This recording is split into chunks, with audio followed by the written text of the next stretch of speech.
વાલીઓના હિતમાં રાજ્ય પાઠ્યપુસ્તક મંડળે નિર્ણય કર્યો છે। મહત્વનો અને મોટો નિર્ણય। રાજ્ય પાઠ્યપુસ્તક મંડળે પાઠ્યપુસ્તકોના ભાવમાં કોઈ વધારો નથી કર્યો। આ નિર્ણય લઈને વાલીઓને મોંઘવારીથી થોડી રાહત આમાં મળી છે। પાઠ્યપુસ્તકો અને નોટબુક્સ બનાવવા માટે વપરાતા કાચા કાગળના ભાવમાં આંતરરાષ્ટ્રીય સ્તરે મોટો ઉછાળો આવ્યો છે। આ સિવાય બહારથી મંગાવવામાં આવતા કાચા માલ અને ઈંધણના મોંઘા દરને લીધે લોજિસ્ટિક્સ અને ટ્રાન્સપોર્ટેશનનો ખર્ચ પણ ખાસો વધી ગયો છે, જેની સીધી અસર પાઠ્યપુસ્તકોના ભાવ પર પડે તેમ હતી। જો કે આ વખતે સરકારે ભાવ વધારો ન કરવાનો નિર્ણય કર્યો।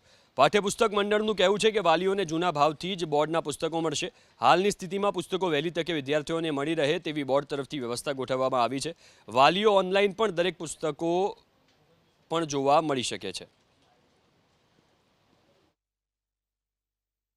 યુદ્ધની પરિસ્થિતિ છે અને રો મટીરિયલની શોર્ટ સપ્લાય છે, ટ્રાન્સપોર્ટેશનના બી ઇસ્યુ છે।